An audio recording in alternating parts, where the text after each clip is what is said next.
So for the study of God's Word, please turn your Bibles to John chapter 11. We are continuing our ongoing series in this wonderful record account of the life and ministry of our Lord Jesus. We are now in verses 45 to 57. John 11, 45 to 57, and the title of our message today is One Man Should Die for the People. Please stand with me as we honor the Lord, the divine author of the Scriptures, and the reading of His inspired, inerrant, infallible, and life-giving Word. So if you're able, please stand as we read God's Word together. John 11, beginning verse 45. Many of the Jews, therefore, who had come with Mary and had seen what Jesus did, believed in Him.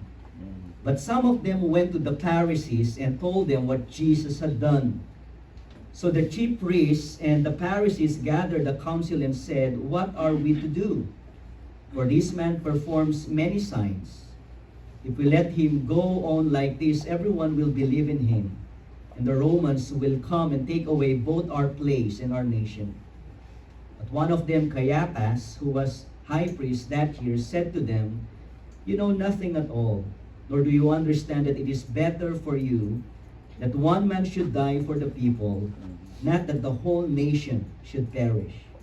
He did not say this of his own accord, but being high priest that year, he prophesied that Jesus would die for the nation, and not for the nation only, but also to gather into one the children of God who are scattered abroad.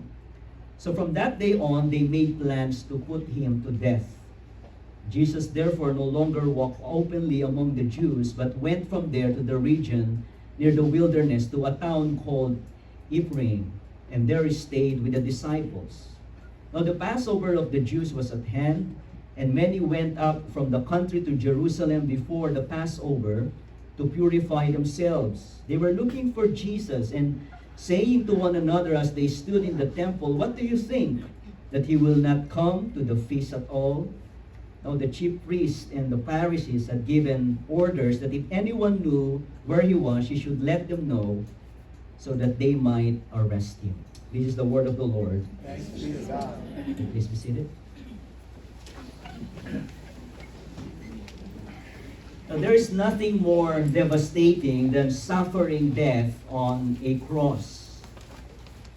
Crucifixion is perhaps the most cruel method of execution ever devised in history. Because crucifixion deliberately delays death until maximum torture is inflicted upon its victim. Crucifixion was intended to provide a death that is painfully slow, gruesome, excruciating, and publicly humiliating. And that's why during the times of Jesus, both the Jews and the Gentiles dreaded death by crucifixion. In his book, The Cross of Christ, John Stott said this: "When the Romans adopted crucifixion, they reserved it for criminals convicted of murder, rebellion, or armed robbery, provided that they were also slaves, foreigners, or other non-persons." Cicero, the famous Roman statesman, declared, "To bind a Roman citizen is a crime. To flog him is an abomination. To crucify him is what? There is no fitting word that can possibly describe so horrible a deed." End quote. And so if the Romans regarded death on the cross with disgust, so did the Jews. In fact, the Jews applied to crucified criminals the terrible statement of the law, "Cursed is the one who hangs on a tree." If it is this dreaded, this horrible and excruciating kind of death that our Lord Jesus Christ suffered. So in the eyes of the unbelieving world, Jesus died such a miserable and pitiful death. In the eyes of the unbelieving world, the life of Jesus ended as a tragic failure. But you see, let me remind you that what the world considers as a tragic failure is in reality the most glorious death that ever happened in history. It is because the death of our Lord Jesus Christ upon the cross brought the greatest good of all time. And what is that greatest good? It is the gracious salvation of countless multitudes of sinners and the wondrous demonstration of the glory of God as our saving God. Now, the reason why I am drawing your attention this morning to the death of our Lord Jesus Christ on the cross is because of where we are now in the Gospel of John. The passage that we have just read unveils for us how the plot to kill Jesus was hatched in a secret council led by the Jewish high priest Caiaphas.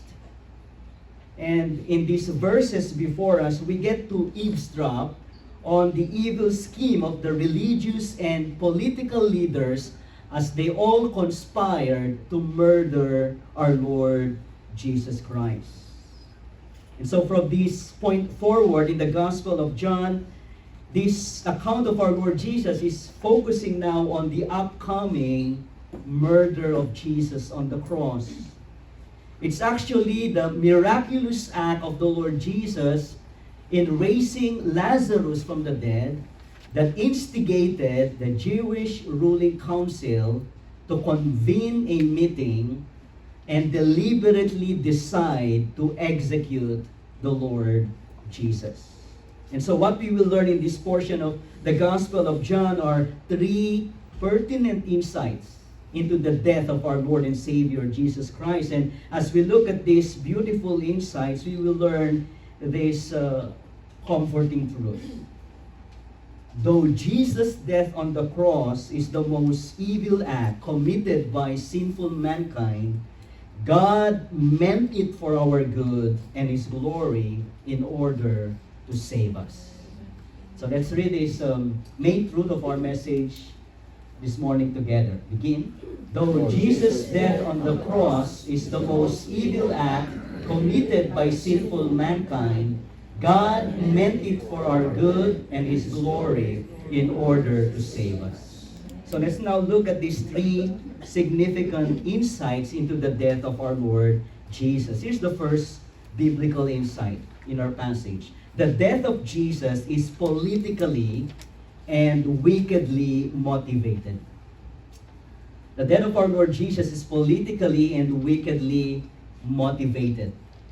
Now, as I mentioned before, our Lord Jesus Christ just performed His last and greatest public miracle when He raised His beloved friend Lazarus from the grave. And as a result of that miracle, many Jews came to believe in Jesus.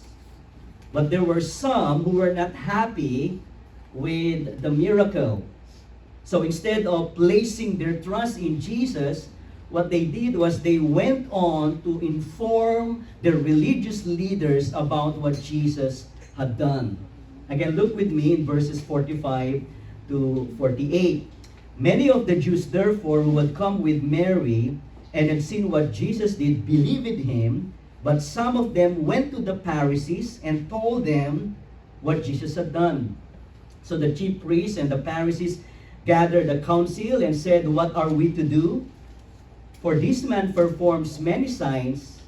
If we let him go on like this, everyone will believe in him, and the Romans will come and take away both our place and our nation." And so in response to the report that was given to the Pharisees, they gathered the Jewish ruling council and they had an emergency meeting. And so here were the best men of the nation of Israel.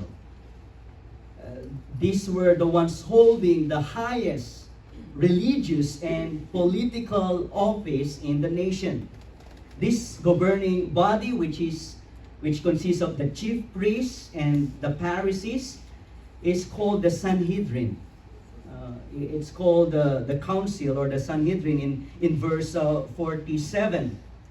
And so we need to understand that although Israel then was under the Roman rule, they were enjoying a measure of self-governing autonomy. So they have their own government.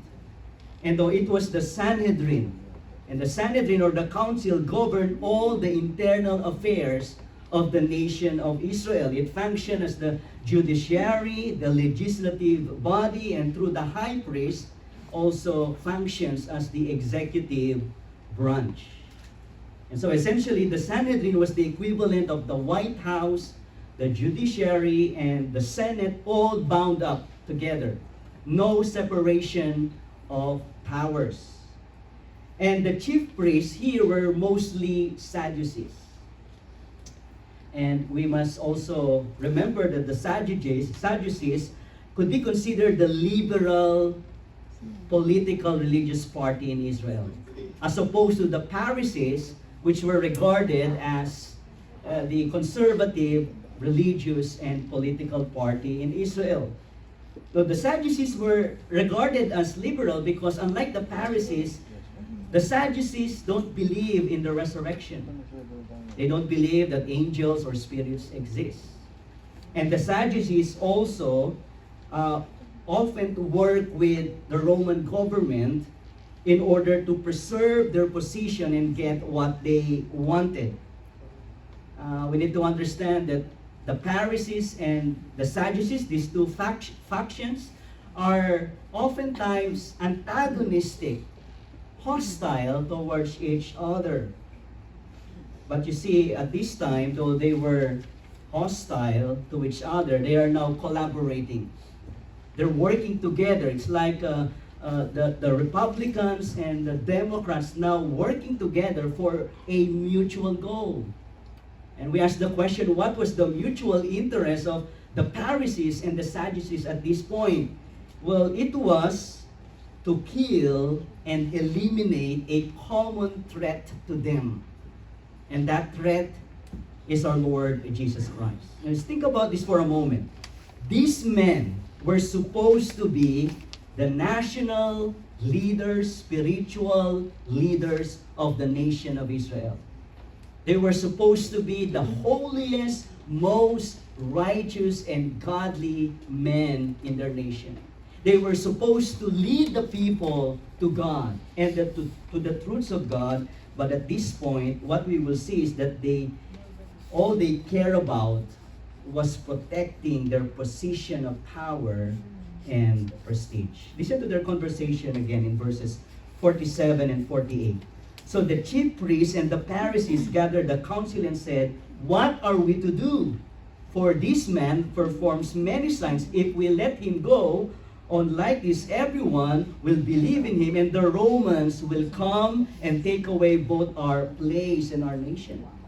And did you notice that at this point, they could no longer refute the genuineness of all the miracles of the Lord Jesus Christ? They even acknowledge it. I mean, this man was performing so many signs.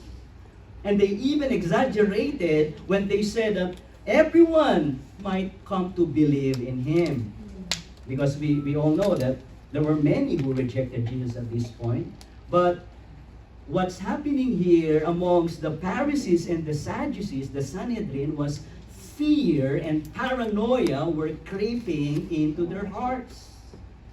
Because you see, their primary concern is maintaining their power, maintaining and protecting their enterprise. Because you need to understand, being in the Sanhedrin is an enterprise that earns them lots of resources, lots of money, lots of connections, lots of influence. And Jesus and his popularity among the people threatens their position and their enterprise. And here's how their corrupt minds work at this time. They are thinking that if the people continue to believe that Jesus is the Messiah, then the Roman government will step in to take away their authority and their power over the people.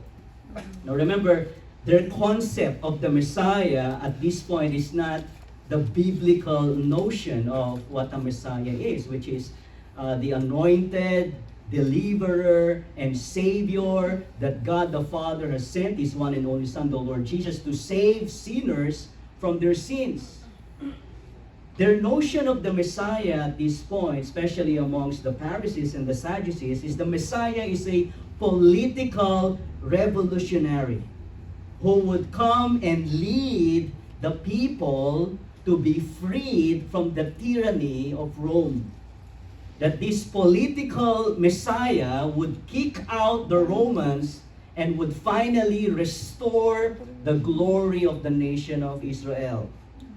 So now they are afraid of the possibility that if Jesus' fame, if Jesus' influence continues to grow, this Jesus might lead an armed revolt against Rome, an armed rebellion against Rome. And so what will Rome do? Rome will certainly take action to remove this Sanhedrin, this ruling body, the Pharisees and Sadducees, who were supposed to deal with this political rebel.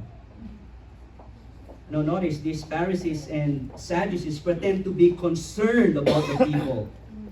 In fact, listen again to their concern in verse 47 and 48. If the people will continue to follow Him, what did they say? Let's look again in verse 47 and 48. If we let Him go on like this, everyone will believe in Him, and the Romans will come and take away both our place and our nation. And so that's their fear, that's their paranoia. If we keep Jesus,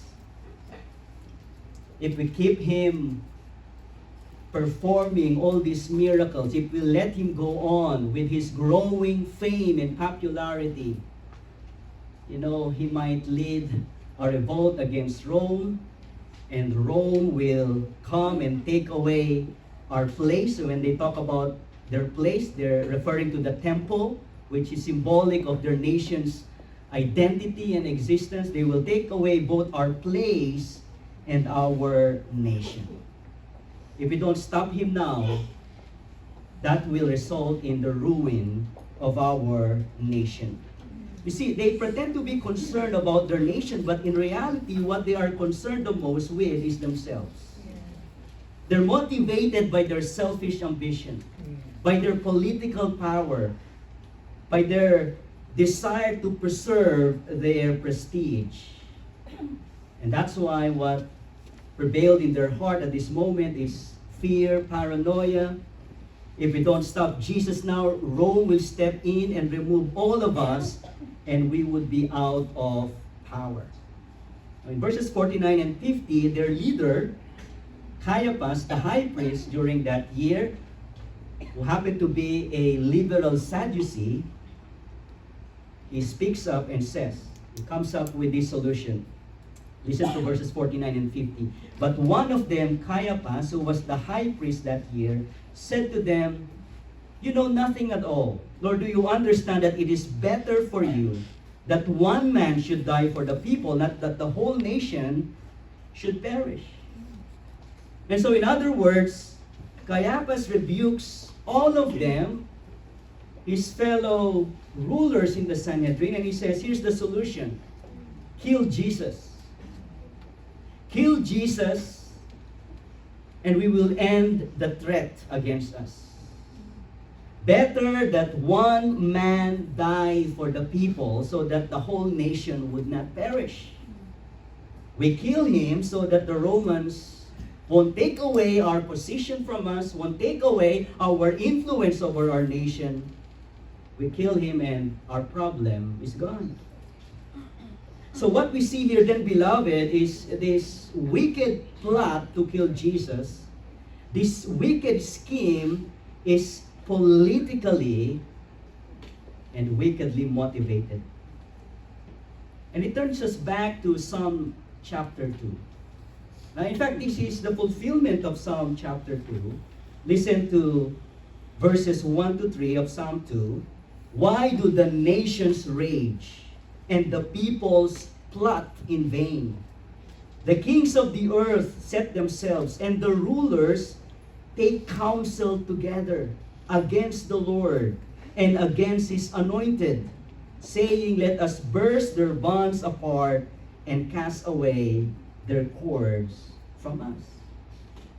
Do you see how this was the fulfillment of Psalm 2? These rulers of the nation of Israel, they convened, they took counsel together against the Lord and against his anointed, against the Christ, against the Lord Jesus, the anointed one of God. Now, what's interesting here, in relation to our passage in John 11, is the ones leading the revolt and rebellion against the Lord, against his anointed Son, is not the pagan nations of the world.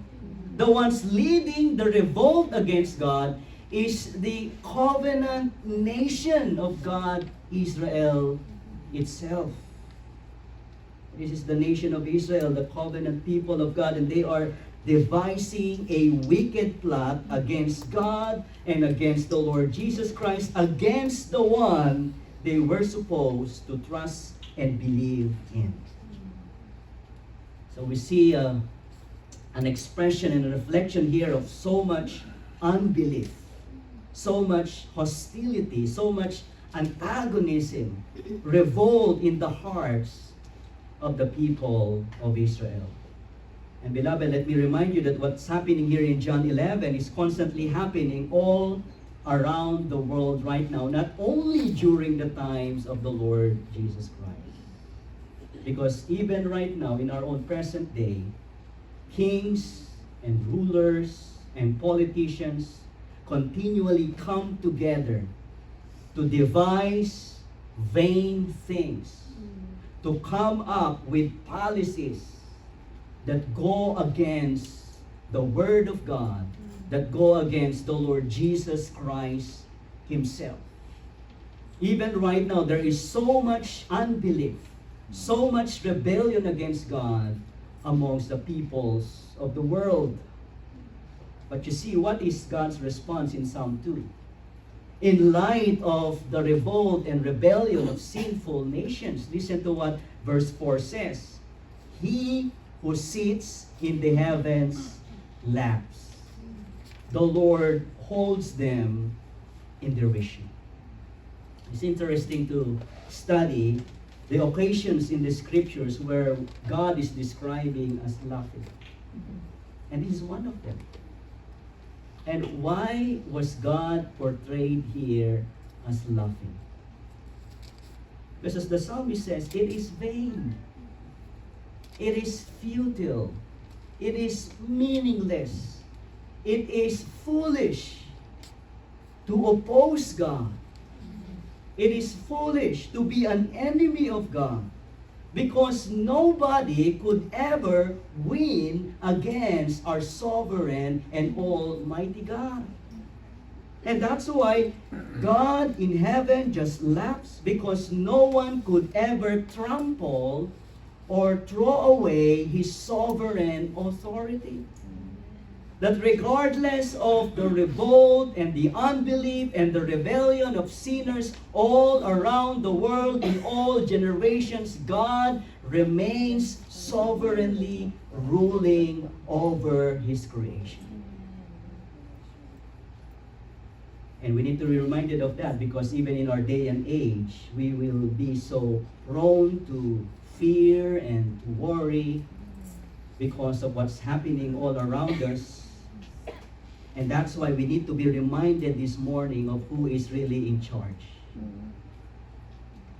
It's not the man sitting at the White House. The one who is really in charge is our King and Lord, Jesus Christ, who is reigning from His heavenly throne. Amen. And remember what Matthew 28 says, that all authority and all power has been given to the Lord Jesus Christ. And so no matter what's happening in the world around us, be comforted, beloved. Be encouraged to know that all of us are safe, we are secure in the sovereign, almighty hands of the one who sits and reigns in heaven over us. And so the death of our Lord Jesus Christ, yes, it is politically and wickedly motivated, but we need to understand this second insight into his death. Though it is politically and wickedly motivated, the death of Jesus is providentially ordained by God. Yes, from the human perspective, the plot to kill Jesus is politically and wickedly motivated, but from the perspective of God, the death of His Son Jesus is providentially ordained. See, the plot to kill Jesus teaches us an amazing truth about the doctrine of God's providence. And you might have heard that word providence, and you might think that providence simply means that God provides for His people, and that's true. And that's, where we get the word providence, provide. But the providence of God is more than that. The providence of God means the sovereign and the purposeful rule of God. The providence of God means that God sovereignly rules, He sovereignly governs, He sovereignly sustains His creation with the ultimate purpose of exalting His name, of accomplishing His righteous plans, and of blessing His own people. And that's why the providence of God is a very encouraging truth for us to learn. That yes, it is the sovereign and purposeful rule of God, but His rule is for our good, and His rule is for His glory. Now, where do we see this providence of God at work in the plot to kill Jesus? Look at verses 51 to 53 with me in John 11. He, referring to Caiaphas, did not say this of his own accord, but being high priest that year, he prophesied that Jesus would die for the nation.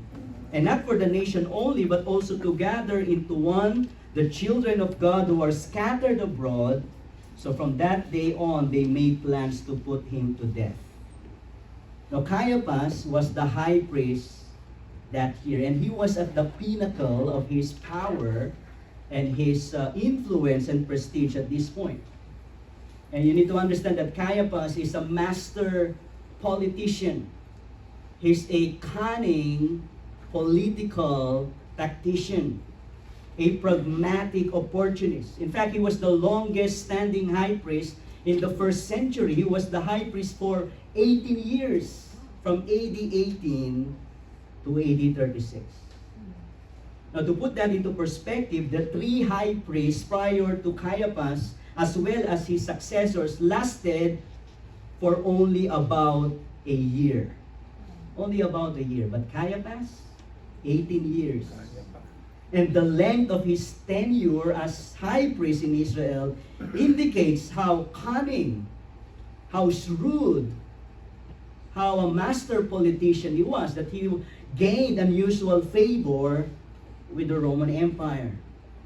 Now, motivated by his greedy and selfish ambition to protect his own status and his own position, he proposed to execute and kill Jesus and end the threat. And his evil proposal was, we must kill Jesus, we must kill this messianic pretender in order to save our nation. Now, even though Caiaphas was freely speaking his mind and saying what his evil heart desired, which is to execute Jesus, to kill the threat against them, and specifically against his position in the Sanhedrin, in spite of his evil intentions, did you notice that God providentially used the words of Caiaphas as a prophecy to proclaim the atoning death of the Lord Jesus Christ, which is the sovereign plan of God to save His people from their sins. See, Caiaphas was speaking forth his evil intentions, yet God was speaking through him prophetically. Did you notice how John recorded it for us in verse 50? Again, when he said, "Nor do you understand," to the Sanhedrin, "that it is better for you that one man should die for the people, not that the whole nation should perish." He did not say this of his own accord, but being the high priest that year, he prophesied that Jesus would die for the nation. Now, the lesson here is tremendously beautiful. That God is ultimately sovereign over the death of His Son, the Lord Jesus. That in the providence of God, He has the power to overturn actions intended for evil in order to accomplish His righteous purposes for the ultimate good of His people and for His supreme glory. And so, while Caiaphas, along with the wicked religious and political leaders of Israel, were plotting and scheming to kill Jesus, what was God doing? God was putting His plan in motion. That His Son Jesus would die on the cross to redeem His people. See, Caiaphas' evil plot to kill Jesus actually accomplished what God had decreed all along. And that's why when we say that the death of our Lord Jesus Christ is providentially ordained by God, we mean to say that the death of our Lord Jesus Christ is actually the predetermined plan of God. That from all eternity, God had predetermined that Jesus would die an atoning death to save His people from their sins. Listen to the sermon of Peter. On the day of Pentecost in Acts chapter 2, he explains it this way. Talking to the Israelites, he said, "This Jesus, delivered up according to the definite plan and foreknowledge of God, you crucified and killed by the hands of lawless men." Do you see the providential hand of God in this? That although the death of our Lord Jesus Christ was a vast conspiracy involving the Jewish Sanhedrin, the Roman government, the Gentiles, the Jewish people, even those who cried out, "Crucify Him, crucify Him," even the Roman soldiers who carried out the order to execute Jesus on the cross, all of them acted out of their own evil will. They're responsible for their wicked actions. That's why Peter said, "You crucified and killed Jesus by the hands, by your hands, hands of lawless men." Yet, in spite of their evil actions, we could see that their actions were within the sovereign plan of God. That's why Jesus' death on the cross was not an accident. It was not an accidental tragedy. It's all part of the plan of God. In fact, if it's not part of God's eternal plan, it would never have happened. It would never have happened. Jesus' death on the cross was decreed and ordained by God, listen to this, even before time began. And that's why Peter said, Jesus died according to the definite plan and foreknowledge of God. That God already foreknew. In fact, God already decreed and planned and determined that this is the only way for sinners to be saved. The intent of those who killed Jesus, yes, they were wicked. They're by no means excused from their guilt. Indeed, Jesus' death on the cross was the ultimate act of pure evil. Imagine Jesus, the sinless Son of God, unjustly killed by the hands of sinful men. Yet from the perspective of God, what sinful mankind meant for evil, our holy God meant for good, to save us from our sins. Amen? that in spite of all the human evil involved in the death of Jesus on the cross, it brought about the greatest good of all time, namely your own salvation if you are in Christ, and the glory of God as our saving and redeeming God. And that's why Jesus' death was indeed providentially ordained by God, because it was predetermined by God. It was planned by God all along. Second slide. The death of Jesus is also providentially ordained by God. Next slide, please. Because it was planned by God to be a penal substitutionary sacrifice for our sins. Now, this is a mouthful. But we're all familiar with penal, right? You heard about penal codes. System of laws that define criminal offenses and corresponding penalty and punishment. So penal just refers to penalty.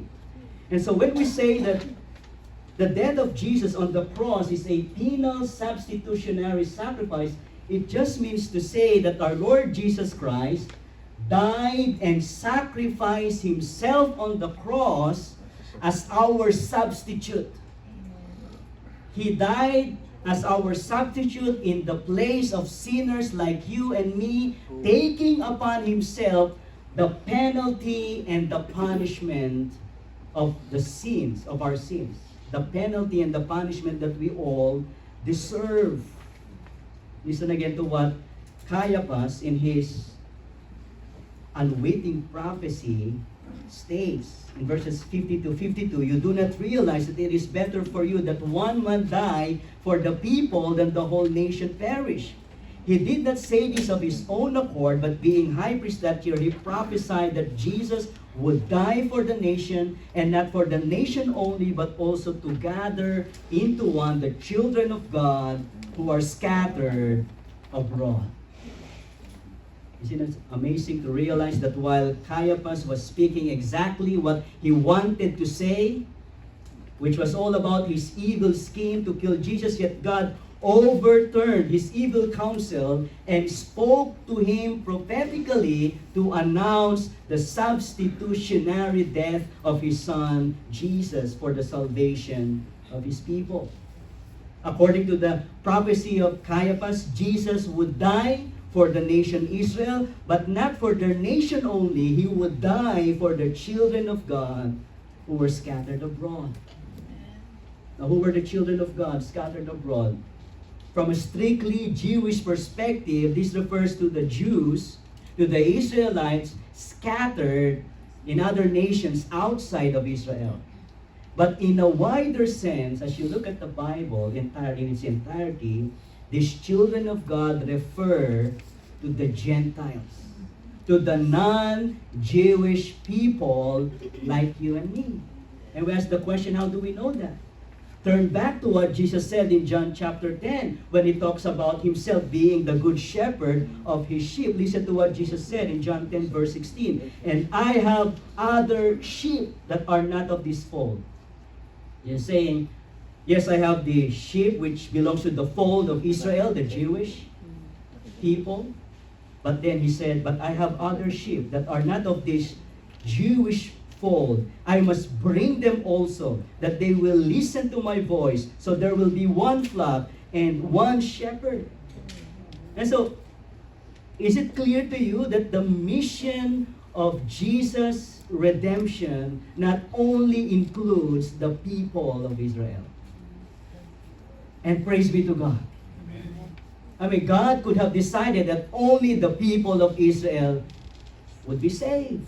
But in the vastness and the richness of His grace and mercy, as Caiaphas has prophesied, the Lord Jesus Christ would not only die for the people of Israel who would place their faith in Him, the Lord Jesus Christ would die for all the peoples in the world, all peoples and races and tribes and tongues who would place their faith in this one and only substitute, in this one and only Messiah, in this one and only sacrifice for our sins. And that's why Revelation 5:9 It gives this important insight to all of us that by the blood of Jesus, He ransomed people, He redeemed people for God from every tribe, every language, every people, every nation. And that's why when we get there in heaven, you will not only see a Jew, Jewish people who were converted to Christ. Praise God, we will see each other there. I know you're excited to see the Apostle John who wrote this gospel, and I have a lot of questions to him. You're giving me a hard time, John, in preparing sermons for your people, so I have a lot of questions to you. But you see, we will see non-Jewish Christians, Gentile Christians, all because of this wonderful design of God in the death of His Son, the Lord Jesus. That He is indeed the substitutionary sacrifice not only for believing Jews, but also for believing Gentiles like you and me. And beloved, this is the heart of the Christian faith. That Jesus is our substitute. In fact, the prophet Isaiah, 700 years before Jesus came here on earth, gave this prophecy in Isaiah 53, 5-6, referring to Jesus. This is what he said. Jesus was pierced for our transgressions. I mean, did you hear the substitution language here? Instead of us being pierced, being crushed for our sins, being punished for our iniquities, it was Jesus who was crushed for our iniquities. The chastisement for our peace was upon Him, and by His wounds we are healed. All we like sheep have gone away, we have turned everyone to his own way, and the Lord had laid on Him the iniquity of us all. And you ask the question, why did God ordain such a cruel, tragic, brutal death of Jesus on the cross? Because sinful man cannot save their fellow sinful men. We need a sinless Savior. Yes, Lord. And there's only one qualified as our sinless and perfectly holy and righteous Redeemer, who gave His life and sacrificed Himself on the cross. No other than our Lord Jesus. Amen. And that's why Peter would later say in 1 Peter 3 verse 18, for Christ also suffered for our sins, the righteous for the unrighteous, that He might bring us to God. I mean, did you hear the exchange that took place here? Did you hear the substitution that took place here? Jesus bearing upon Himself all the filth and the guilt and the defilement and the punishment of our sins, while we, who placed our faith in Him, we are blessed to be imputed with what? With the perfect righteousness of the Lord Jesus Christ. And that's what you and I need. We need the perfect righteousness of the only sinless Son of God. We need His atoning sacrifice on the cross, because only His perfect righteous sacrifice on the cross could satisfy the demands of the perfect justice of God. And that's why when our Lord Jesus Christ cried out on the cross, it is finished, He meant to say redemption accomplished. The wrath of my Father was fully satisfied. And the salvation of my people is totally paid for and accomplished. And so Jesus' death on the cross was indeed providentially ordained by God, because it was the predetermined plan of God. It was ordained by God to be a penal substitutionary sacrifice. And then thirdly, it is in perfect accord with God's timetable.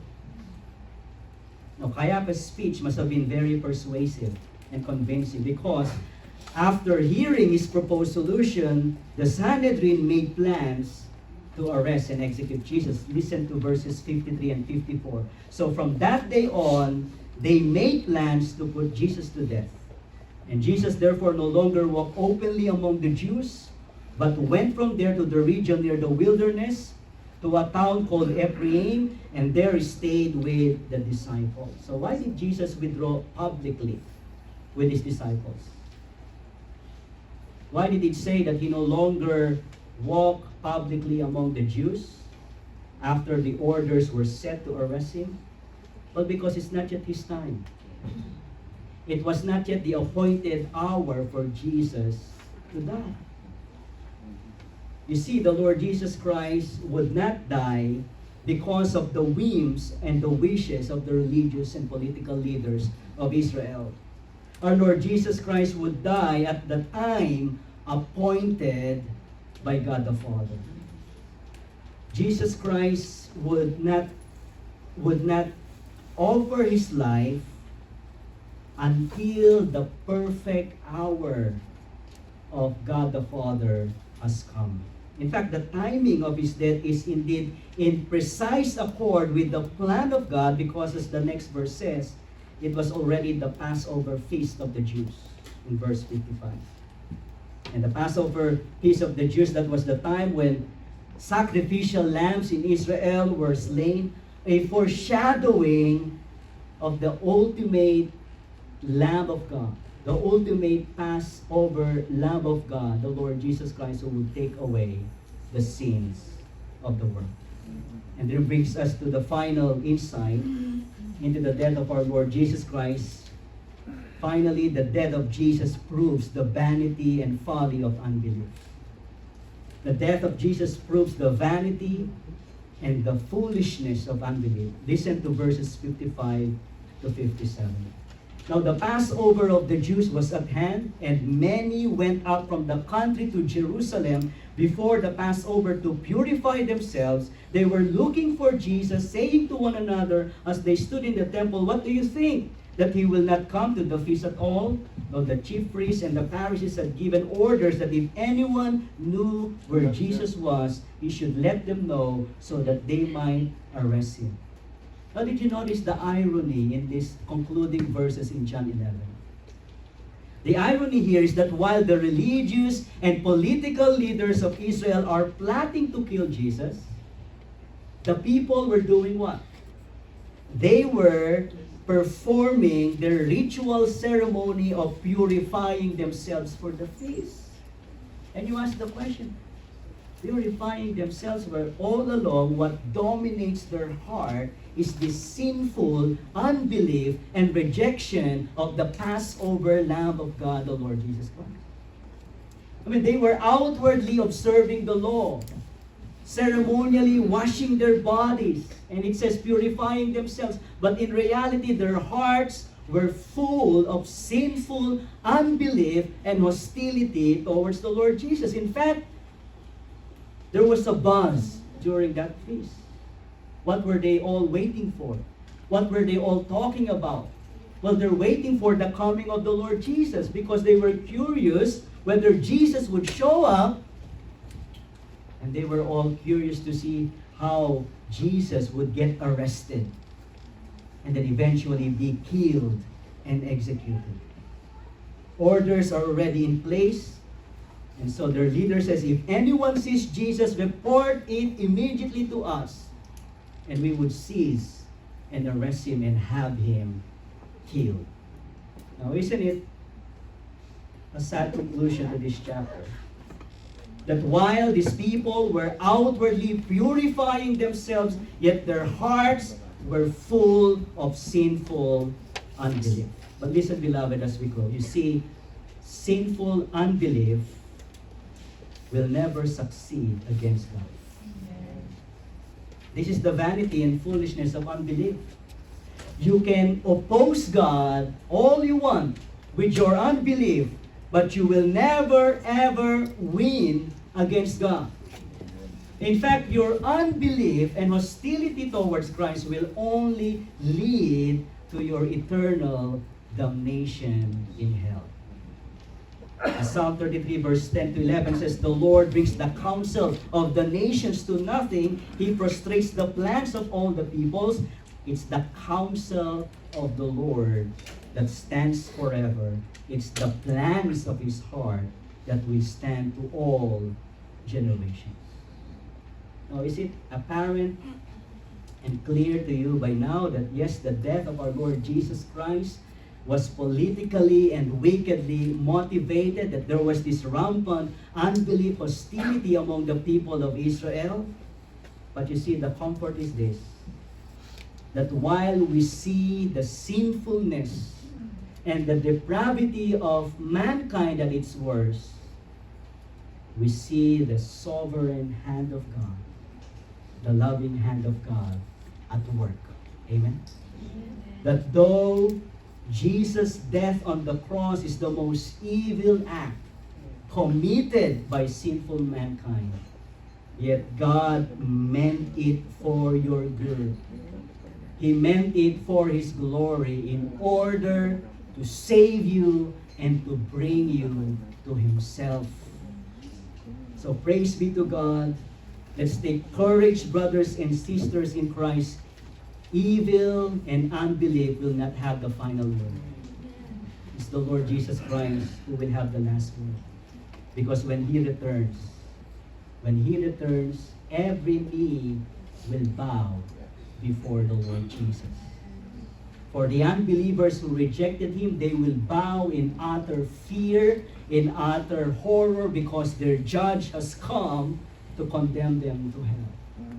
But for us, for you who believe and trust in the Lord Jesus Christ, you will bow before the Lord Jesus in gratitude, in joy, in reverent worship, because your Savior has finally come to bring you to His Father's kingdom.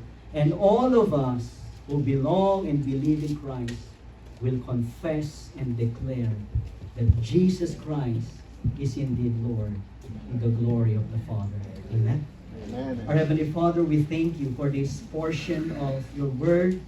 Oh, yes, Lord. We are indeed marveling at the sovereign work of Your hands, Yes, Lord God. even through the wicked intent and the evil actions of sinners, like all of us here in this room. We thank You, Father, that though the death of Your Son is wickedly motivated and orchestrated, and yet in Your loving providence, You brought about the greatest good of all time. And that is through the death of Your Son, our Lord Jesus Christ. All of us who have placed our trust and faith in Him have been fully forgiven of our sins, because it is Your Son, our Lord Jesus, who was our substitute, the holy, righteous, sinless substitute and sacrifice for all of our sins. And so, Father, for all eternity, we will declare Your praise. We will bow before You. We will bow before Your Son, our Lord Jesus Christ, who loved us and gave Himself for us. Let this encourage all of us this morning, Lord, that in spite of all the unbelief and evil happening all around us, even in spite of our unbelieving loved ones and friends who are still persisting in their unbelief, Lord, we know that You have the power to overcome their resistance. That it is by Your sovereign grace, that like what You've done with us, You could bring them to repentance and to saving faith in Christ. Would You do that, Lord, even this morning, for those who have not yet surrendered and bowed down to Your Son, the Lord Jesus? Would You overcome the resistance in their hearts and bring them to the Lord Jesus? And for all of us, Lord, indeed, we will all praise You, and we will all declare the glory of the one who ransomed us by His blood and by His life. It is unto you that we give all the glory and honor. In Jesus' name, and God's people say, Amen.